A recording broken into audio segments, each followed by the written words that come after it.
Imagine planning the perfect wedding for someone else, only to discover the bride is the woman who broke your heart 7 years ago. Sophie Bennett thought she'd buried that pain deep enough to never resurface. She was wrong. Before we dive into this emotional roller coaster, please subscribe to the channel, hit that notification bell, and let me know in the comments where you're watching from. The phone rang at exactly 9 a.m. I should have known that call would change everything. I stared at my laptop screen, the cursor blinking mockingly at me. Another Tuesday morning in my Chicago office, surrounded by fabric samples and venue catalogs. The phone's shrill ring cut through my concentration. Bennett Wedding Planning. This is Sophie. Ms. Bennett? This is Margaret Whitmore. I need the best wedding planner in Chicago, and everyone says that's you. I straightened in my chair. The Whitmore name carried weight in this city. Old money, society pages, the kind of client who could make or break a career. I'm flattered, Mrs. Whitmore. Tell me about your vision. It's not for me, dear. It's for my daughter-in-law. She's marrying my son in 6 months, and we want something spectacular. Money is no object. My heart did a little dance. This was the kind of opportunity I'd been waiting for since starting my business 3 years ago. I'd love to help. What's the bride's name? Isabella Moore. Well, she'll be Isabella Whitmore soon enough. The name hit me like a physical blow. Isabella. Common enough name, I told myself. Couldn't be her. The universe wasn't that cruel. Could you tell me a bit more about what they're looking for? Elegant, romantic, but not stuffy. Isabella has exquisite taste. She's an art curator, you know. Very sophisticated. My hands started trembling. Art curator. Just like she'd always dreamed of becoming. Whitmore, Mrs. Could I get Isabella's contact information? I prefer to work directly with the bride to understand her vision. Of course. Let me give you her number. I scribbled down the digits, my handwriting getting shakier with each number. It couldn't be her. Chicago was a big city. There had to be hundreds of Isabella Moores. When would you like to schedule the initial consultation? How about Thursday afternoon, 2 o'clock at the Drake Hotel? Isabella suggested the Palm Court. She says it has the right ambiance for planning, the Drake Hotel, where we'd had our first real date, sharing champagne and talking until the staff started stacking chairs around us. That sounds perfect, I managed to say, though my voice sounded foreign to my own ears. Wonderful. Oh, and Sophie, this wedding needs to be perfect. Isabella deserves nothing less. After hanging up, I sat in the silence of my office, staring at the phone number. 7 digits that could either launch my career or destroy what little piece I'd managed to build. I thought about Isabella constantly for the next 2 days. Not the Isabella from my memories, the 22-year-old with paint-stained fingers and wild dreams, but this new version, successful, engaged, moving on with her life while I was still here, helping other people find their happily ever after. Thursday arrived with typical Chicago gloom. I chose my most professional outfit, a navy blazer and pencil skirt that made me feel armored.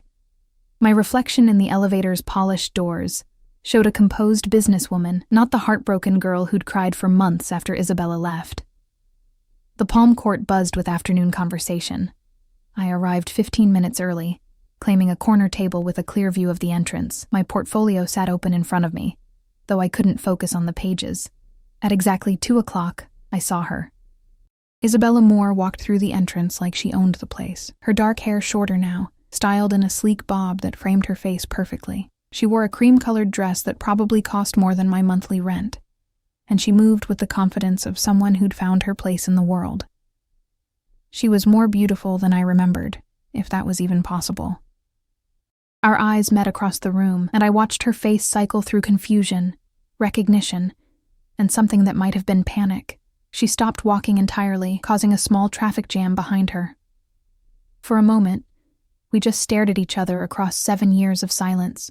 Then she straightened her shoulders, lifted her chin, and walked toward my table like she was approaching a business meeting, nothing more. "Sophie Bennett," she said, extending her hand. I should have known. I stood on unsteady legs and shook her hand, trying to ignore the familiar warmth of her skin. "Isabella, congratulations on your engagement." She sat down across from me, placing her purse carefully on the table between us like a barrier. Thank you. I have to admit, I'm surprised to see you here. I could say the same thing. We sat in awkward silence for a moment, the weight of our history pressing down on the table between us. So, I said, opening my portfolio with hands that barely shook. Tell me about your dream wedding. Isabella's fingers drummed against her coffee cup, a nervous habit I remembered from college. Some things never changed. Before we start, she said, her voice carefully controlled, I need to know if this is going to be a problem. What do you mean? You know exactly what I mean, Sophie. I straightened my spine, channeling every ounce of professionalism I'd cultivated over the years. I'm a professional, Isabella. Your personal history with me won't affect the quality of service you receive. She studied my face, searching for cracks in my composure.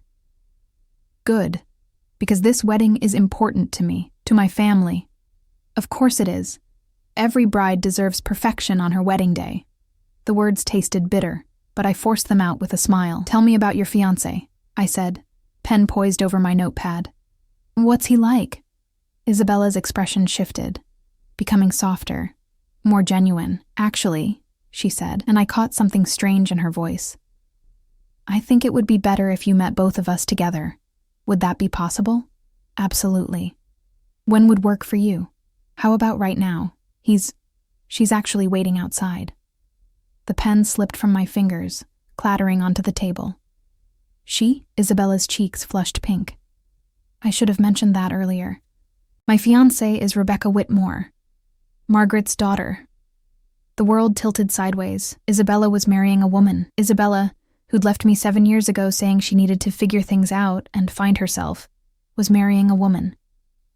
I see, I managed, though I didn't see anything clearly anymore. Is that going to be a problem? No, of course not. I've planned several same-sex weddings. They're always beautiful.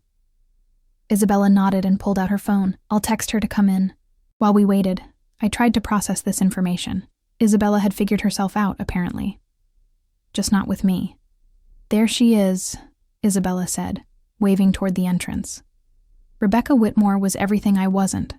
Tall, blonde, with the kind of effortless elegance that came from generations of good breeding. She moved through the restaurant like she belonged there, which she probably did. Becca, this is Sophie Bennett, the wedding planner I told you about. Rebecca extended a perfectly manicured hand. Sophie, I've heard wonderful things about your work, though Isabella seemed a bit surprised when she heard your name. I glanced at Isabella, who was studying her coffee cup intently. We went to college together, Isabella said simply. How wonderful. Old friends planning your wedding. This is going to be so much fun. Rebecca's enthusiasm was genuine and infectious. I found myself liking her despite everything, which somehow made this whole situation worse. So tell me about your vision, I said, focusing on Rebecca. What's your dream wedding? Rebecca's eyes lit up. Something romantic, but not too traditional. We want it to feel like us, you know? Isabella has such incredible taste, and I trust her completely. I watched Isabella's face as Rebecca spoke, noting the way her expression softened when she looked at her fiancé. It was the same look she used to give me when she thought I wasn't paying attention. What about you, Isabella? What elements are important to you? Isabella met my eyes for the first time since Rebecca arrived.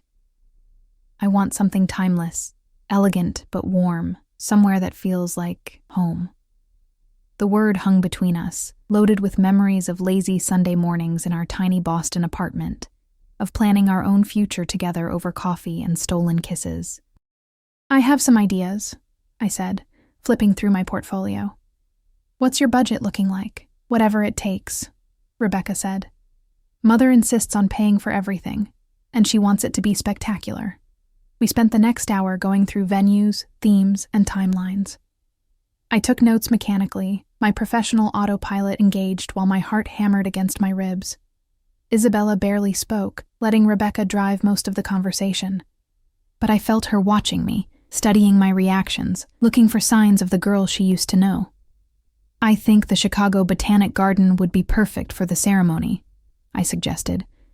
The Rose Garden is stunning in June, and it photographs beautifully. That sounds amazing, Rebecca said. What do you think, Izzy? The nickname made my chest tight, only I had called her that, back when we were young and stupid and thought love was enough. It sounds lovely, Isabella said quietly. Perfect. When can we see it? I can arrange a tour for next week. How does Tuesday work? Tuesday's great. Oh, and Sophie? I hope this isn't presumptuous, but would you like to join us for dinner sometime? I'd love to hear more college stories about Isabella. Isabella's coffee cup hit the saucer with a sharp clink. That's very kind, I said carefully. But I prefer to keep things professional with clients. Of course I understand. Well, we should probably get going. Isabella has a gallery opening tonight. They gathered their things, Rebecca chattering about the wedding while Isabella remained silent. Thank you for meeting with us, Isabella said as they prepared to leave. I'll call you tomorrow to confirm the garden tour. Looking forward to it. I watched them walk away together, Rebecca's hand resting on the small of Isabella's back in a gesture so familiar it made my stomach clench. Isabella looked back once, just before they reached the door. Our eyes met for a split second, and I saw something there that looked almost like regret. Then they were gone, leaving me alone with my cold coffee and the wreckage of my carefully constructed composure. That night, I couldn't sleep. I lay in my bed staring at the ceiling, my mind replaying every moment from the afternoon. Seeing Isabella again had unlocked a door I'd spent years keeping sealed shut. I found myself remembering Boston, our senior year at Emerson College. Isabella had been an art history major with dreams of curating exhibitions that would change how people saw the world. I was studying business, practical and focused, already planning the wedding business I'd eventually start. We'd met in a coffee shop near campus. I was cramming for a marketing exam, surrounded by textbooks and empty espresso cups. She was sketching in a worn leather journal, her dark hair falling across her face as she worked. Excuse me, she'd said, looking up from her drawing. I know this sounds weird, but would you mind if I sketched you? The light is hitting your face perfectly, and you have this incredibly focused expression. I should have said no. I had an exam the next morning, and I didn't have time for distractions. But something about her voice, the way she tilted her head when she asked, made me nod yes. She drew me for 20 minutes, occasionally glancing up to study my features. When she finished, she turned the journal around to show me. It was beautiful. She'd captured something in my expression that I'd never seen in mirrors, a kind of quiet determination, a strength I didn't know I possessed. Keep it, she said, tearing the page out carefully. Consider it payment for being such a good model. I still had that drawing, tucked away in a box I pretended I'd thrown out years ago. We started meeting at that coffee shop regularly. She'd sketch while I studied, and gradually we began talking. About art, about dreams, about the futures we were building in our minds.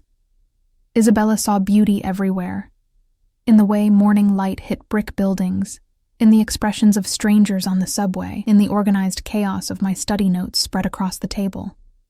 She taught me to notice things I'd never paid attention to before. Our first kiss happened on a snowy February night. We'd been walking back from a gallery opening, arguing about whether contemporary art had lost its soul. Isabella was passionate in her defense of modern artists, gesturing wildly as she spoke. You're impossible, I'd said, laughing at her intensity. And you're beautiful, she'd replied, stopping suddenly in the middle of the sidewalk. Snow was falling around us, catching in her dark hair like tiny stars. She reached up and touched my face, her fingers cold against my cheek. Can I kiss you? She whispered. I nodded, and she leaned in, pressing her lips to mine with a gentleness that made my knees weak. She tasted like wine and possibility, and in that moment, I knew my life had just changed forever. We were inseparable after that. Isabella would spend hours in my tiny apartment, painting while I worked on business plans. She'd critique my marketing strategies with the same intensity she brought to analyzing Renaissance masterpieces. You're going to be amazing, she'd tell me, curled up against my side as we planned our future together. You're going to help people create the most beautiful days of their lives. What about you? I'd ask. What are you going to do? I'm going to curate exhibitions that make people fall in love with art all over again. And maybe, she'd add, kissing my neck, I'll curate a life with you. We talked about everything, marriage, careers, the apartment we'd get together after graduation. Isabella wanted to move to New York, where the art world was more vibrant. I was flexible. My business could work anywhere, but as graduation approached, something changed. Isabella became distant, distracted. She'd stare out windows during conversations, her mind somewhere I couldn't follow. "What's wrong?" I'd ask, and she'd shake her head, forcing a smile. "Nothing. Just nervous about the future, I guess." The end came 2 weeks before graduation. Isabella showed up at my apartment with red-rimmed eyes and a suitcase. "I can't do this anymore," she said without preamble. "Do what? What are you talking about?" "This. Us. I need to figure out who I am without you." The words hit me like physical blows. "I don't understand. I thought we were happy." "We are. That's the problem." She sat down heavily on my couch, the same couch where we'd planned our future just days before. "I've never been alone, Sophie. I went from my parents' house to college to this. I don't know who I am when I'm not part of a couple. So we'll figure it out together. That's what people do when they love each other." "I do love you. That's why I have to go." She left that night, taking only what she could carry. I found her engagement ring, the simple silver band I'd given her for Christmas, on my nightstand the next morning, along with a note that said simply, "I'm sorry." I didn't see her at graduation. Her parents told me she'd moved to Europe, some art program in Florence. I waited for months for her to call, to write, to give me some sign that what we'd had meant something. She never did. Now, lying in my Chicago bedroom 7 years later, I wondered if she'd found what she was looking for. If Rebecca Whitmore was the person Isabella had become when she figured out who she was without me, the thought should have brought closure. Instead, it just made the ache in my chest deeper. My phone buzzed on the nightstand. A text from an unknown number. "It's Isabella. Thank you for being professional today. I know this can't be easy." I stared at the message for a long time before typing back, "Just doing my job." Her response came immediately. "I know. You always were good at that." I turned off my phone and pulled the covers over my head, but sleep still wouldn't come. The Chicago Botanic Garden tour was scheduled for 10 a.m. on a Tuesday that dawned crisp and clear. I arrived early, needing time to compose myself before facing Isabella again. The rose garden was at its peak, hundreds of blooms creating a tapestry of color and fragrance. It was the kind of setting that made even the most cynical person believe in love. Perfect for a wedding. Perfect for breaking my heart all over again. "Sophie," Rebecca's voice carried across the garden. She approached with her usual enthusiasm, Isabella trailing behind her like a reluctant shadow. "This place is incredible," Rebecca continued, spinning around to take in the view. "Isabella, look at those climbing roses. They'd be perfect for the ceremony backdrop." Isabella nodded, but her attention was focused on me. "Good morning, Sophie." "Morning." "I thought we'd start with the ceremony site and work our way through the reception options." I led them down the main path, pointing out features and possibilities, while trying to ignore the way Isabella's presence seemed to charge the air around me. "The Rose Garden can accommodate up to 150 guests for the ceremony," I explained, stopping at the central gazebo. "We'd position the altar here, with seating arranged in a semicircle." Rebecca was taking pictures with her phone, already envisioning the day. "What do you think about timing? Late afternoon for the ceremony?" "Golden hour would be beautiful," I agreed. "Around 4 o'clock, depending on the exact date. June 15th, Isabella said quietly. It was the first time she'd spoken since we arrived. I made a note, trying not to think about the significance of the date. June 15th had been our anniversary, the day we'd first kissed in that snowy Boston street. "Perfect timing for roses," I said, my voice steady despite the turmoil in my chest. We moved through the garden, discussing logistics and possibilities.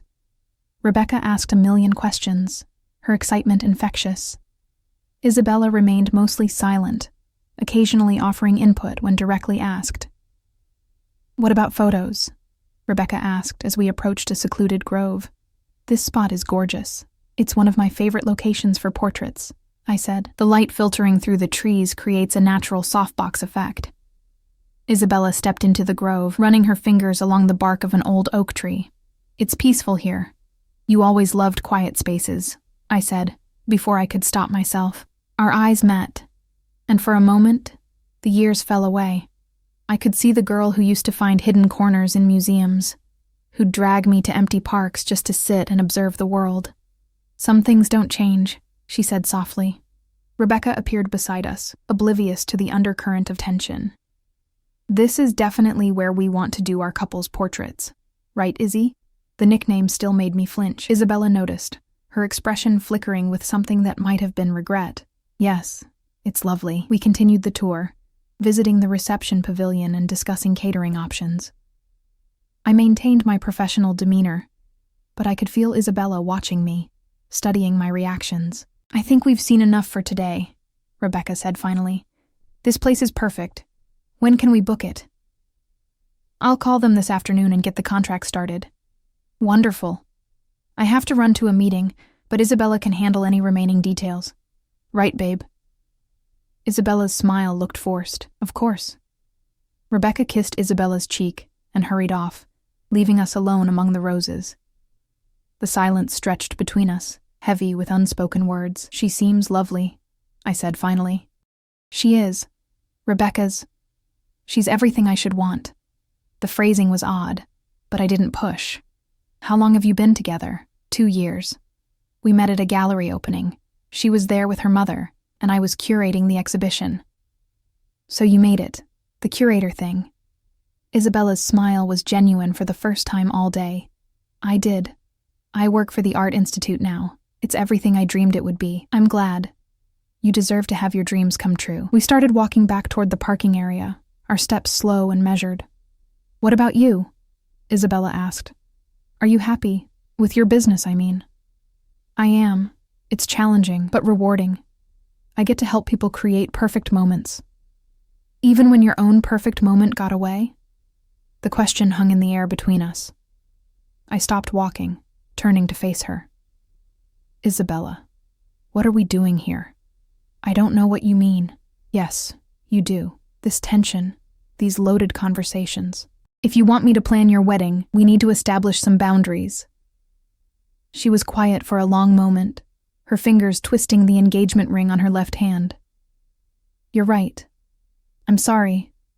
This is just harder than I expected. Then maybe you should find another planner. No, the word came out sharper than she'd intended. I mean, I don't want to do that. You're the best in the city, and Rebecca's heart is set on working with you. And what about your heart, Isabella? What's that set on? The question slipped out before I could stop it. Isabella's eyes widened, and I saw her carefully constructed composure crack just slightly. My heart doesn't get a vote anymore, she said quietly. I made my choice a long time ago. And you're happy with that choice? She looked away, focusing on a climbing rose that had wound itself around a nearby trellis. Happiness is complicated, Sophie. You know that. It doesn't have to be, doesn't it? Look at us, standing here, pretending we're strangers when we both know. She trailed off, shaking her head. Know what? Nothing. Forget I said anything. She started walking again, faster this time. I caught up with her at the parking lot. Isabella, wait. She turned, and I saw tears threatening at the corners of her eyes. I should go. Rebecca's expecting me for lunch. Of course she is. Isabella paused with her hand on her car door. Sophie. Yeah? Thank you. For being professional about this. I know it can't be easy. You keep saying that, like you know how I feel, don't I? The question hung between us as she got in her car and drove away, leaving me standing alone in the parking lot with the scent of roses and the weight of everything we'd left unsaid. 3 weeks later, we were deep into wedding planning mode. I'd thrown myself into the details with an intensity that bordered on obsession. Anything to avoid thinking about the way Isabella's voice softened when she said my name, or how she still tucked her hair behind her left ear when she was nervous. The rehearsal was scheduled for a Thursday evening at the Botanic Garden. The weather forecast had called for clear skies, but Chicago had other plans. By 5 o'clock, rain was falling in steady sheets, turning our outdoor rehearsal into an indoor scramble. The pavilion will work fine, I assured Rebecca over the phone. We'll just run through the ceremony logistics inside. Are you sure? Isabella's been so stressed about everything being perfect. I glanced across the pavilion where Isabella stood by the windows, watching the rain with an unreadable expression. Everything will be beautiful, Rebecca. Trust me. The wedding party arrived in dribs and drabs, shaking off umbrellas and laughing about the weather. Rebecca's family was exactly what I'd expected. Polished, wealthy, comfortable in their own skin. Isabella's side was smaller, more eclectic. Her parents had flown in from Boston, along with her sister and a few close friends. Sophie Bennett, Isabella's mother said, approaching me with a warm smile. I remember you from college. How wonderful that you're planning Isabella's wedding. Mrs. Moore's kindness made my chest tight. She'd always treated me like family during those college years, insisting I call her Linda, and including me in holiday celebrations. It's good to see you again, Mrs. Moore. Linda, please. You know, Isabella mentioned you'd become a wedding planner. I always thought you'd be wonderful at it. You were so organized, even in college. I smiled, remembering how Isabella used to tease me about my color-coded study schedules and meticulously planned dates. Thank you. That means a lot. She was heartbroken when you two lost touch, Linda continued, lowering her voice. I always hoped you'd reconnect someday. Before I could respond, Rebecca clapped her hands together, calling for attention. Okay, everyone. Sophie's going to walk us through the ceremony. I launched into my rehearsal routine, positioning family members and explaining the processional order. Isabella stood with the wedding party, but I could feel her watching me as I worked. Isabella, you'll enter last, I explained, walking down the center aisle to meet Rebecca at the altar. What about music? Asked Rebecca's mother. We should practice with the actual songs. The string quartet couldn't make it tonight because of the rain, I said. We'll just walk through the timing. But Rebecca had already pulled out her phone, connecting it to a portable speaker she'd brought. The opening notes of Pachelbel's canon filled the pavilion. Perfect. Let's do a full run-through. I positioned myself at the back of the space, watching as the wedding party processed down the makeshift aisle. Rebecca's bridesmaids moved with practiced grace, followed by Isabella's more bohemian friends. Then Rebecca appeared, radiant in jeans and a sweater, practicing her bridal walk. She moved with confidence, smiling at her family and friends as she made her way toward the altar. Finally, it was Isabella's turn. She stepped into position at the back of the pavilion, and something shifted in the atmosphere.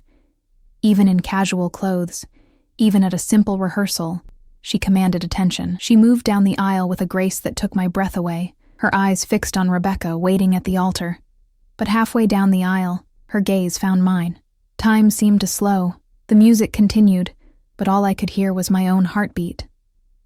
Isabella's steps faltered slightly, and I saw something raw and vulnerable cross her face before she looked away, focusing on Rebecca again.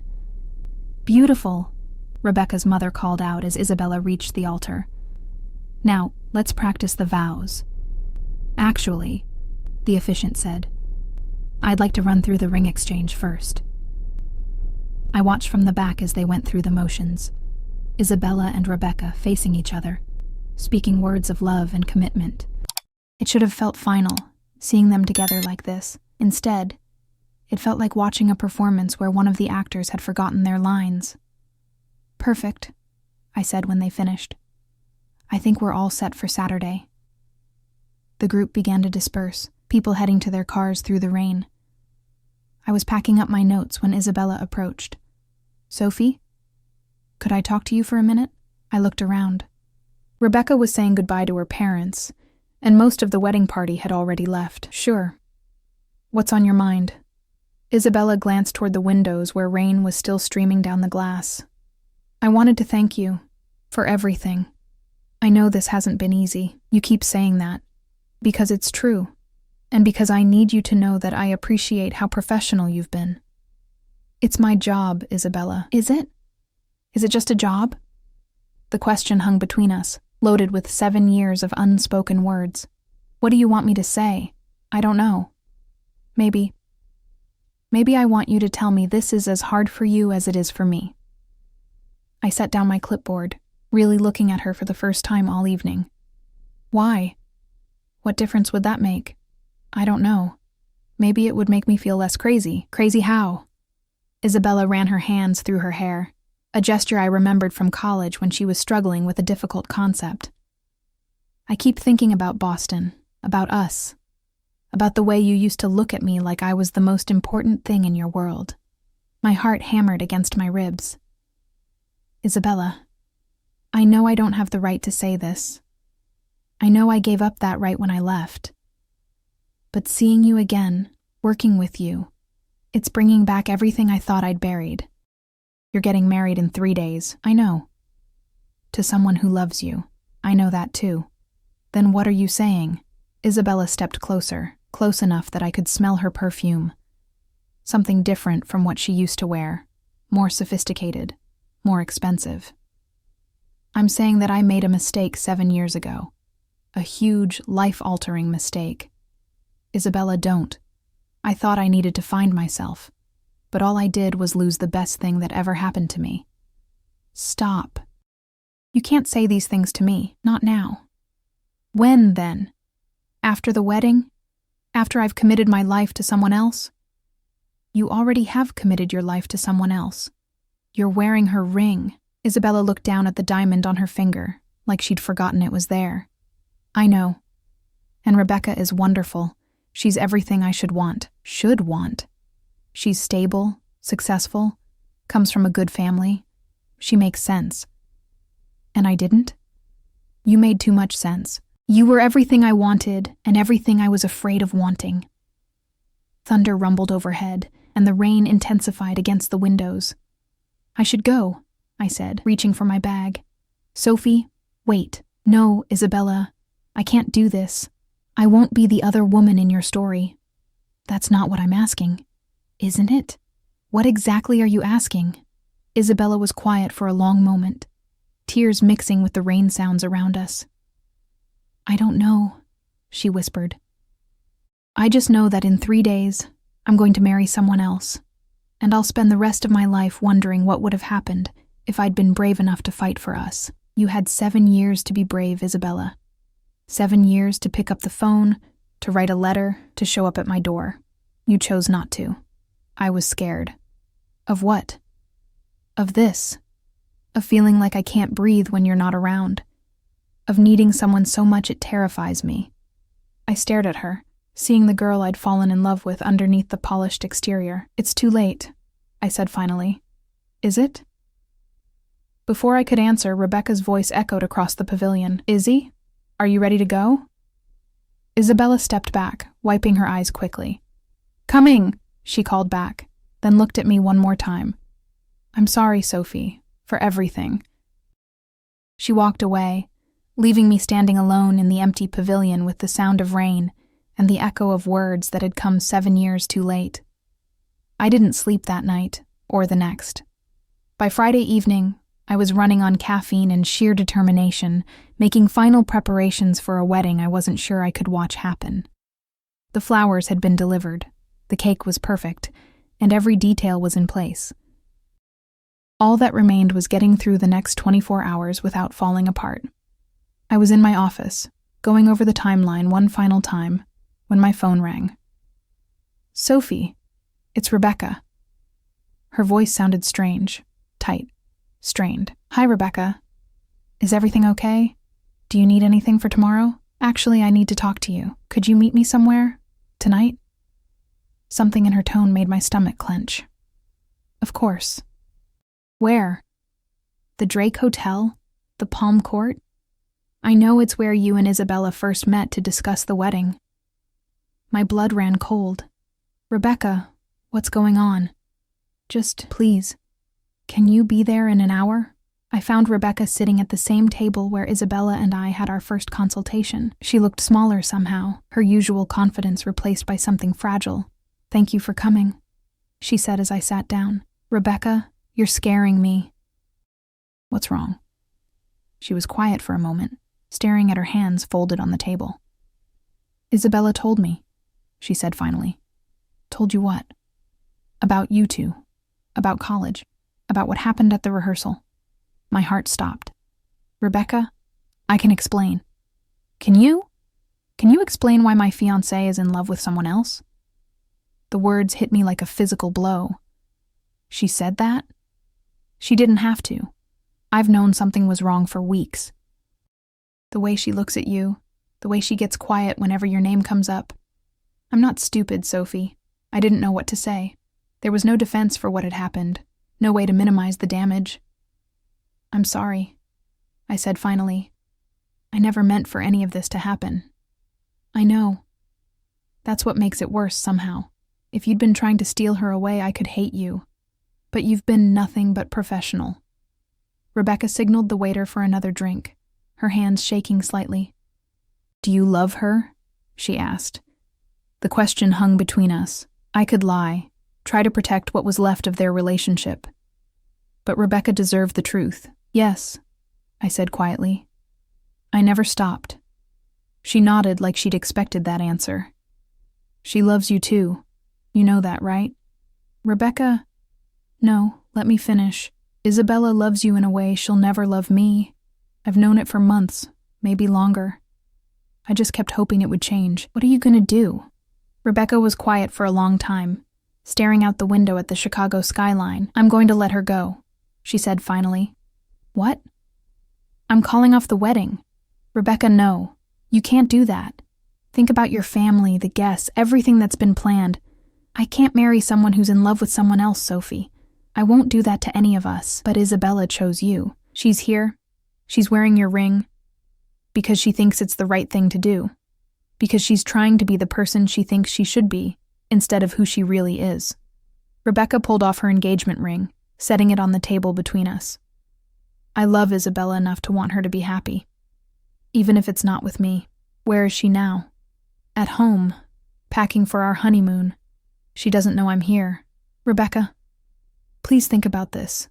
Don't make a decision you'll regret. The only thing I'd regret is trapping someone in a marriage based on obligation instead of love. She stood up, leaving money on the table for her drink. Take care of her, Sophie. She's going to need you. Wait, what am I supposed to do? How do I...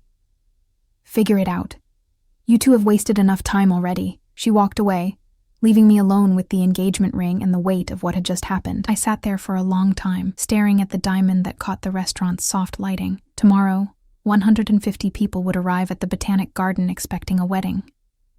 Vendors would be setting up, flowers would be arranged, and a bride would be getting ready for a ceremony that was no longer going to happen. My phone buzzed. A text from Isabella. Can't sleep. Keep thinking about tomorrow. And about what I said at the rehearsal. I'm sorry if I made things complicated. I stared at the message, my fingers hovering over the keyboard. What was I supposed to say? That her fiancé had just called off their wedding? That everything was about to change? Instead, I typed, "Where are you right now?" At home. Rebecca went out to meet a friend. Why?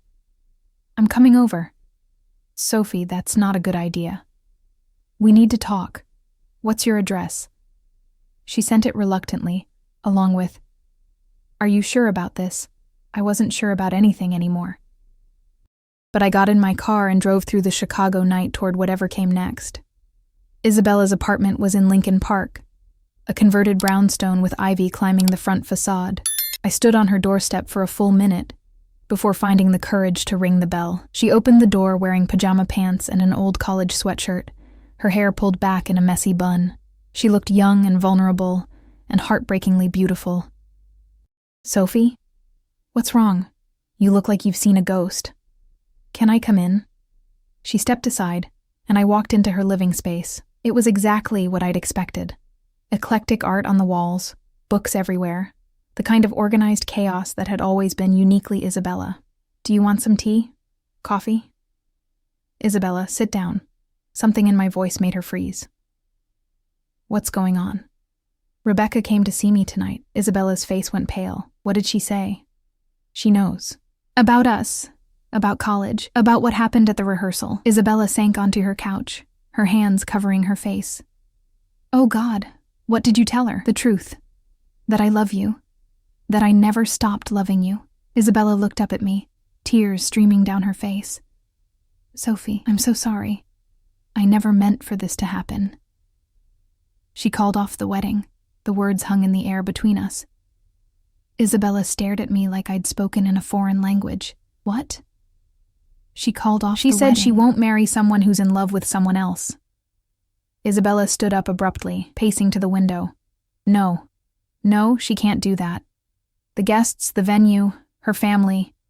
She doesn't care about any of that. I have to call her. I have to fix this. Isabella, stop. She turned to face me, her expression wild. I can't let her do this. I can't let her sacrifice everything because I'm a coward. What if she's right? What if you are in love with someone else? That doesn't matter. Doesn't it? I stepped closer, close enough to see the tears on her cheeks. Isabella, look at me. Really look at me. Are you in love with Rebecca? I care about her. I respect her. That's not what I asked. Isabella was quiet for a long moment, her eyes searching my face. No, she whispered. I'm not in love with Rebecca. Then who are you in love with? You know the answer to that. I need to hear you say it. Isabella took a shaky breath. I'm in love with you, Sophie. I've been in love with you for 7 years. Even when I was trying not to be, the confession hung between us, raw and honest, and 7 years overdue. Then why did you leave? Why did you put us both through this? Because I was 22 and terrified and stupid, because I thought love was supposed to be easy, and what we had was so intense it scared me. And now? Now I know that easy isn't the same as right. And I know that I've spent 7 years trying to find something that felt like what we had, and nothing ever came close. I reached out, touching her face gently. So what do we do now? I don't know. I've made such a mess of everything. We'll figure it out. Together. Sophie, I hurt you. I left you. How can you even stand to look at me? Because I love you. Because some things are worth fighting for, even when it's complicated. Isabella leaned into my touch, closing her eyes. I don't deserve you. That's not your decision to make. She opened her eyes, and I saw hope there for the first time in weeks. What happens now? Now we start over. We take it slow. We figure out who we are now, and we see if what we had can become something even better. And the wedding? We'll deal with that tomorrow. Tonight it's just us. Isabella nodded, tears still falling, but her expression lighter than I'd seen it since that first day at the Drake Hotel.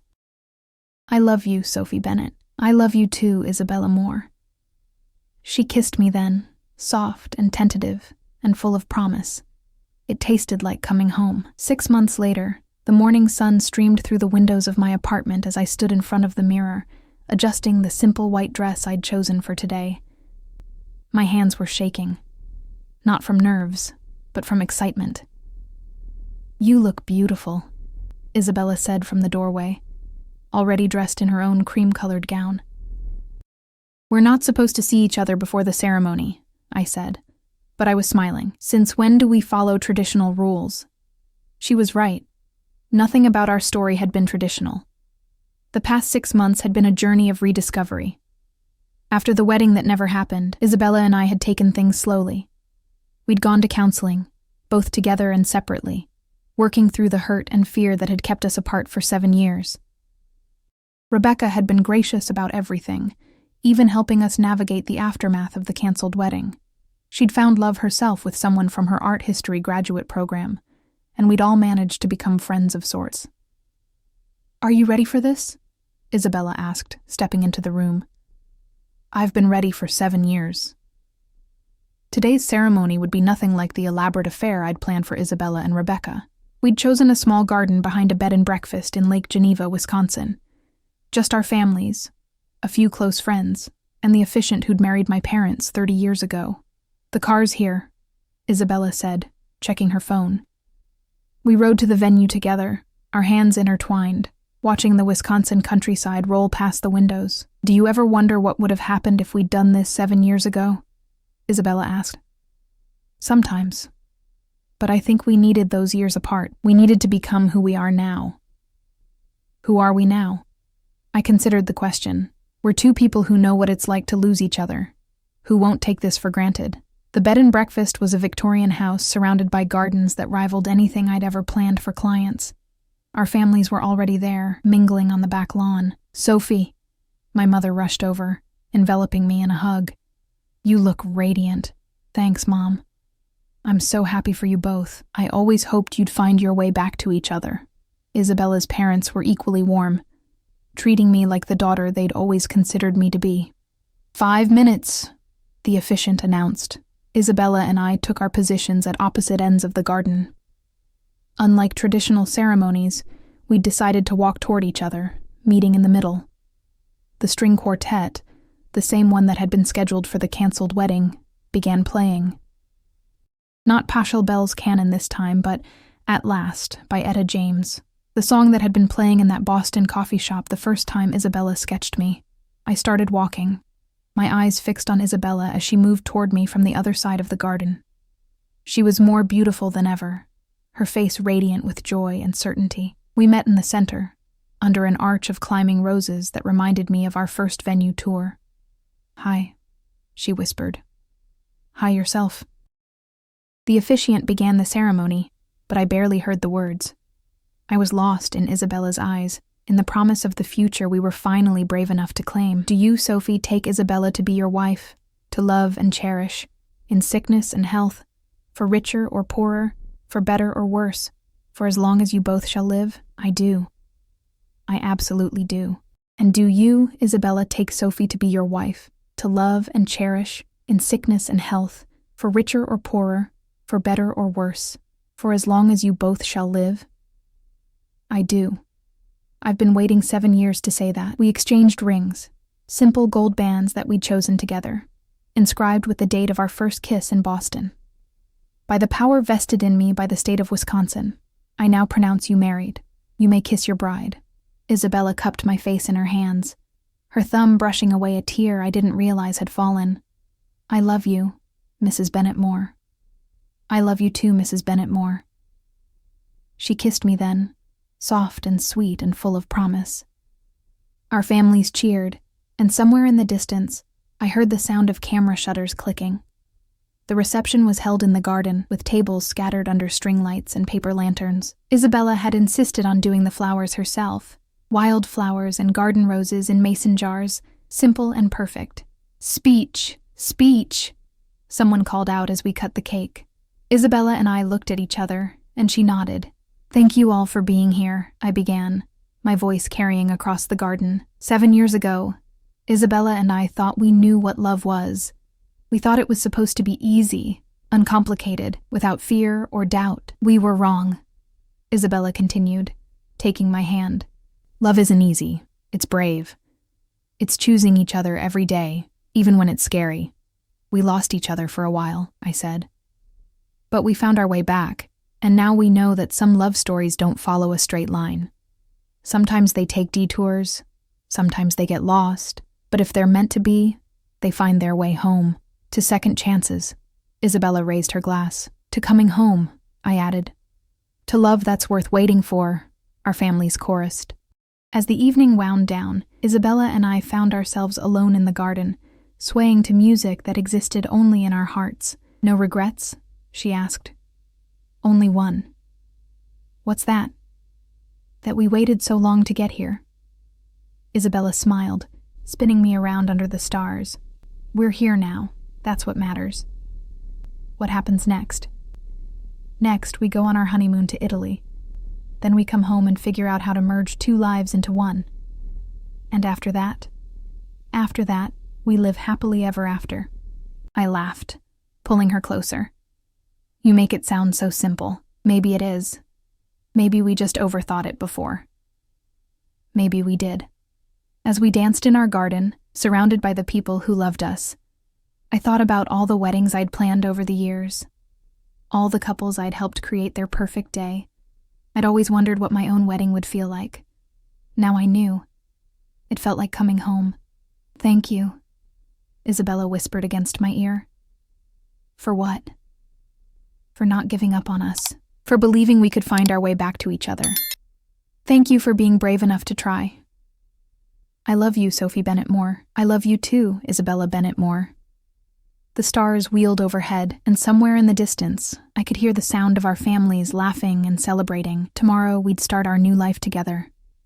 Tonight, we danced in a garden full of roses, finally home where we belonged. And if you're watching this and believe in second chances, in love that finds its way back, please subscribe to our channel and share your own love story in the comments.